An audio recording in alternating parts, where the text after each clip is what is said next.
Hi everyone. अभी मेरे videos के कमेंट सेक्शन पर एक सबसे ज़्यादा सवाल पूछा जा रहा है, क्या भैया मैं एसएससी एमटीएस 2025 की तैयारी अभी से शुरू करूं तो क्या मैं क्रैक कर सकता हूं या नहीं। मैं बिल्कुल बिगनर हूं। क्या इन 6-7 महीने में तैयारी मैं शुरू करता हूं तो मैं क्रैक कर पाऊंगा या नहीं। इसी के बारे में हम डिटेल में बात करने वाले हैं और इसका आंसर भी देने वाला हूँ। चलिए वीडियो को शुरू कर लेते हैं। और देखो, अगर आप एमटीएस की तैयारी कर रहे हो या किसी भी एग्ज़ाम की तैयारी कर रहे हो, प्रिपरेशन जर्नी में सबसे ज़्यादा इंपॉर्टेंट रोल प्ले करता है mock test, sectional test, chapter wise test, previous year papers. और उसके लिए जो बेस्ट प्लेटफॉर्म है वो है आपका यहाँ पर टेक्स्ट बुक। आप इसका अगर एक बार पास खरीद लेते हो तो डिफरेंट एग्जाम्स के लिए आपको पास अलग अलग खरीदने की ज़रूरत नहीं है। एक ही पास में आप सभी एग्जाम्स के mock test, sectional test, chapter wise test, previous year paper सभी कुछ एक्सेस कर सकते हो। और जो इसका yearly textbook pass pro रहता है 699 का रहता है नॉर्मली। और अभी यहाँ पर महाशिवरात्रि के ओकेजन पर ये सेल चल रही थी जिसका आज लास्ट डे है। और आज इसकी जो सेल है वो ख़त्म हो जाएगी, वापस से प्राइस 699 हो जाएगा। अभी जो इसकी प्राइस है वो 351 है टेक्स्ट बुक पास प्रो की, जहाँ पर आप sectional test, previous year questions, mock test, chapter wise test ये सब कुछ एक्सेस कर सकते हो। अगर इनके साथ साथ आपको नोट्स भी चाहिए जिस एग्ज़ाम की आप तैयारी कर रहे हो, उसके लिए आप पास प्रो मैक्स को खरीद सकते हो। और अगर आप अभी परचेज करते हो तो DK12 कोड लगाओगे तो एडिशनल 12% का डिस्काउंट भी मिल जाएगा। और ये लोएस्ट प्राइस है, इससे ज़्यादा लोएस्ट प्राइस नहीं जाएगी इस पास की। तो अगर आपके पास पास नहीं है तो ये राइट टाइम है पास खरीदने का। लिंक मैंने नीचे डिस्क्रिप्शन में भी दे दिया, आप लिंक के थ्रू भी जा सकते हो।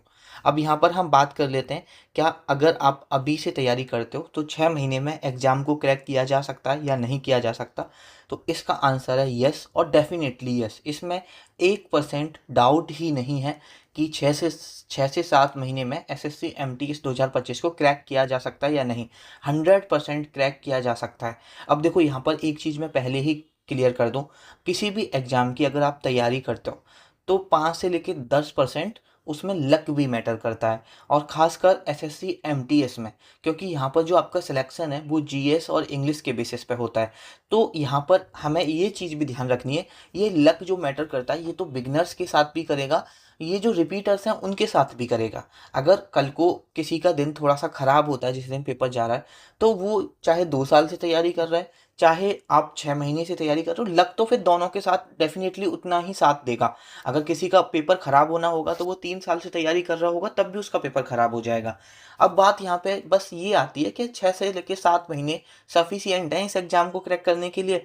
तो इसका आंसर है डेफिनेटली यस। 6 से 7 महीने बहुत ज़्यादा होते हैं इस एग्ज़ाम को क्रैक करने के लिए। अगर आप 6 से 7 महीने कंसिस्टेंट होकर पढ़ाई करते हो तो डेफिनेटली आप क्रैक कर सकते हो। अब यहाँ पर देखो, हम बात कर लेते हैं। देखो, अगर एसएससी की बात करता हूँ मैं, तो एसएससी में एक सब्जेक्ट ऐसा है जो टाइम लेता है, 1 से लेकर 1.5 साल लेता है। अगर उसमें आप अच्छे से पकड़ बनाना चाहते हो वो है मैथमेटिक्स। क्योंकि उसका सिलेबस ही कवर होने में हमें 8-9 महीने लगते हैं। उसके 8-9 महीने के बाद हमें पता है कि प्रैक्टिस करनी पड़ती है, और प्रैक्टिस करने में हमारे 5-6 महीने लगते हैं। उसके बाद कहीं जाके हम स्ट्रॉन्ग पकड़ बना पाते हैं मैथमेटिक्स पर। लेकिन अगर हम मैथमेटिक्स को हटा दें तो एसएससी के अंदर कोई भी ऐसा सब्जेक्ट नहीं है जिसको आप 6 से 7 महीने परफेक्ट नहीं कर सकते। और देखो, अगर मैं बता रहा हूँ 6 से 7 महीने आप कंसिस्टेंट होके पढ़ लेते हो और राइट डायरेक्शन में पढ़ लेते हो, सही चीज़ें पढ़ लेते हो, तो इन 6 से 7 महीने में आप उनसे बेटर हो जाओगे। 2 से 3 अटेम्प्ट दो ऑलरेडी दे चुके हैं, उनसे बेटर हो जाओगे। अगर वो बच्चा जो 2 से 3 अटेम्प्ट दे चुका है और वो इस बात में रहता है कि भाई मैं तो 2-3 अटेम्प्ट दे चुका हूँ, मैं तो आराम से करूँगा 2 महीने पहले, 3 महीने पहले, डेफिनेटली आप उससे अच्छा पेपर करके आओगे। अब देखो, आपको 4 सब्जेक्ट भी नहीं पढ़ने। आप उस एग्जाम के लिए मुझसे सवाल पूछ रहे हो जिस एग्जाम में आपको सिर्फ 2 सब्जेक्ट पढ़ने हैं, क्योंकि मैथ और रीजनिंग के टोटल मिला के 40 क्वेश्चन आने हैं। और 40 में से आपको सिर्फ 12 क्वेश्चन करने हैं। चाहे आप मैथ के करो, रीजनिंग के करो, फर्क ही नहीं पड़ता। आपको 12 क्वेश्चन करने हैं। यूआर कैटेगरी से हो, ईडब्ल्यूएस ओबीसी से हो तो 10 क्वेश्चन करने हैं। SC SC ST कैटेगरी से हो तो सिर्फ 8 क्वेश्चन करने हैं। तो यहाँ पर आपको, अगर आप सिर्फ एमटीएस लेके चल रहे हो, तो मैथ और रीजनिंग तो आपको पढ़ना ही नहीं है। आपको पढ़ना है जीके और इंग्लिश। और 6-7 महीने 2 सब्जेक्ट आपको पढ़ने हैं। अगर आप 4-4 घंटे भी दे दो ना दोनों सब्जेक्ट को, आप हिंदी मीडियम से हो, किसी भी मीडियम से हो, आप डेफिनेटली क्रैक कर सकते हो। देखो, हमेशा किसी भी एग्जाम को तैयारी करने के लिए क्या सबसे ज़्यादा ज़रूरी होता है? हार्ड वर्क, कंसिस्टेंसी और right direction. Hard work, consistency करना आपका काम है, आपको राइट डायरेक्शन देना मेरा काम है। अभी मैं आपको स्टैटिक जीके करा रहा हूँ, और आपने अगर एक भी क्लास देखी है स्टैटिक जीके की तो आपको पता है उन क्लासेस के पीछे कितनी मेहनत है। मैंने 5-5 साल के बैठ के पेपर्स को एनालिसिस किया, टॉपिक वाइज क्वेश्चंस को अलग किया है, फिर कैसे पढ़ाना है उस तरह से मैंने पीपीटी तैयारी की है।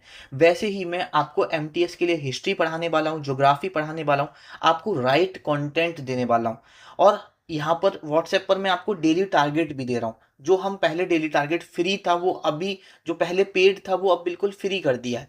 आप फ्रीली डेली टारगेट में जाके एक्सेस हो सकते हो, डेली टारगेट फॉलो कर सकते हो। अब डेली टारगेट फॉलो करने से क्या है, आपको एक्स्ट्रा दिमाग नहीं लगाना, आपको ये मेहनत नहीं करनी, आपको बैठ के पेपर्स को एनालिसिस नहीं करना यार क्या पढ़ना चाहिए क्या नहीं पढ़ना चाहिए, क्या क्या छोड़ना क्या पढ़ना है, वो मेहनत सारी मैं कर रहा हूँ। आपने अभी तक अगर व्हाट्सएप चैनल ज्वाइन नहीं किया तो जाके ज्वाइन कर सकते हो। व्हाट्सएप चैनल की लिंक मैं नीचे डिस्क्रिप्शन में दे दूंगा। वहां पर अगर आप डेली टारगेट के बारे में नहीं जानते तो डेली टारगेट मिलता है आपको, कि हाँ एक दिन पहले ही मिल जाता है कि कल आपको ये पढ़ना है। और अगर किसी टीचर से पढ़ना होगा कोई टॉपिक तो उसकी लिंक भी दे देते हैं कि जाके डायरेक्ट आप क्लिक करो, आपको कोई कोर्स लेने की जरूरत नहीं है, कुछ भी लेने की जरूरत नहीं है। यूट्यूब पर सारा कंटेंट फ्रीली अवेलेबल है, आपको कुछ भी अलग से परचेज करने की जरूरत नहीं है। हम जो भी डेली टारगेट देता हूँ वो सब ऐसा देता हूँ कि आप फ्रीली पढ़ पाओ। आपको सिर्फ कंसिस्टेंट रहना है, हार्ड वर्क करना है, राइट डायरेक्शन की टेंशन ही नहीं लेनी। मैं आपको ये इंश्योर कर रहा हूँ, अगर आप जो मैं आपको जीके में स्टैटिक जीके में करा रहा हूँ वो फॉलो कर लेते हो, साथ में जो मैं आपको डेली टारगेट दे रहा हूँ वो फॉलो कर लेते हो कि हाँ आपको ये पढ़ना है आज इतना करना है, जो बच्चा डेली टारगेट फॉलो कर रहा है उसका 99% डेफिनेटली सिलेक्शन होगा। अगर मैं 1% लक को थोड़ा सा साइड में रख दूँ, क्योंकि देखो लक भी मैटर करता है। आप दिन रात मेहनत कर लेना, नहीं होना होगा उस दिन, अगर आपका दिन खराब होगा तो शायद उस दिन कुछ आप एंजाइटी में आके 1-2 क्वेश्चन गलत कराओगे, या 1-2 क्वेश्चन ऐसे आ जाएंगे जो आपने पढ़े ही नहीं कभी, और अगर आपने वो तुक्का मारने की कोशिश की तो कभी कभी तो ऐसा होता है कि आपने तुक्का मारा और वो सही चला गया। और कभी कभी जब दिन खराब होता है तो ऐसा होता है कि आपने 1-2 क्वेश्चन ही तुक्का मारे और वो गलत हो गए जिसकी वजह से आपका सिलेक्शन रुक गया। तो 1% की तो मैं गारंटी नहीं ले रहा हूँ, बट 99% आपको सिलेक्शन के करीब पहुंचा दूंगा, ये मेरा आपसे वादा है। तो आप जाके डेली टारगेट फॉलो कर सकते हो, क्लासेस देख सकते हो। और क्लासेस के लिए मैं देखो ऐसा नहीं है कि आपको फोर्स कर रहा हूँ, आप जाके एक क्लास देख लो, स्टैटिक जीके करा रहा हूँ मैं अभी आप लोगों के लिए, आपको खुद समझ में आ जाएगा कि ये कितना एग्जाम ओरिएंटेड कंटेंट है। ठीक है, बाद बाकी का आप खुद से पढ़ना चाहते हो तो खुद से भी पढ़ सकते हो। प्रीवियस ईयर 5 साल के पेपर्स को कम से कम 3 से लेके 4 साल के पेपर्स को एनालिसिस करो, इंपॉर्टेंट चीज़ें निकालो अपने। अगर आपको ऐसा है कि आप खुद श्योर होना चाहते हो, खुद से करना चाहते हो, तो आप खुद से भी कर सकते हो, खुद से भी कंटेंट ढूंढ सकते हो, लेकिन उसमें आपको बहुत मेहनत करने की ज़रूरत है। मैं उस अगर एनर्जी को आप इधर लगा दोगे, इधर पढ़ने में लगा दोगे तो वो ज़्यादा बेटर होगा। बात बाकी का आपका डिसीजन है। बट अगर आप इस वीडियो में इस चीज़ का आंसर लेने आए थे, क्या 6 महीने में पेपर को क्रैक किया जा सकता है, क्या इन 6 महीनों में मैं एसएससी एमटीएस 2025 की तैयारी करूं मैं क्रैक कर सकता हूं, तो डेफिनेटली आप क्रैक कर सकते हो, ये दिमाग में डाल लो। अभी से तैयारी में लग जाओ, और साथ में एक चीज़ ध्यान रखना, सेल्फ बिलीव रखना। अगर आपको भरोसा ही नहीं होगा तो आप कोई भी एग्जाम क्रैक नहीं कर सकते। एसएससी एमटीएस तो छोड़ो, आप कुछ भी नहीं कर सकते लाइफ में जब तक आपको खुद पर भरोसा नहीं होगा। सबसे ज़्यादा जरूरी प्रिपरेशन जर्नी में होता है वो होता है सेल्फ बिलीव, क्योंकि अगर आपको सेल्फ बिलीव होगा तभी आप उस एग्ज़ाम के लिए मेहनत करोगे, तभी उस एग्ज़ाम के लिए मेहनत करने में आपको मज़ा आएगा। आई होप आप समझ रहे होंगे मेरी इस बात को। इस वीडियो को यहीं पे ख़त्म करते हैं। मैंने यहाँ पर एसएससी एमटीएस 2025 की अभी 2-3 दिन पहले प्रिपरेशन स्ट्रेटजी वीडियो भी बना के डाली है। अगर वो अभी आपने नहीं देखी तो last 6 month preparation strategy for SSC MTS 2025 by DK Agarwal करके सर्च करोगे यूट्यूब पर, या अगर आप चैनल में जाके वीडियो सेक्शन में देखोगे तो डेफिनेटली आपको मिल जाएगी। आप जाके वो भी चेकआउट कर सकते हो प्रिपरेशन स्ट्रेटजी वीडियो को। ठीक है, इस वीडियो को यहीं पे ख़त्म करते हैं, आपसे मुलाकात होगी नेक्स्ट वीडियो में।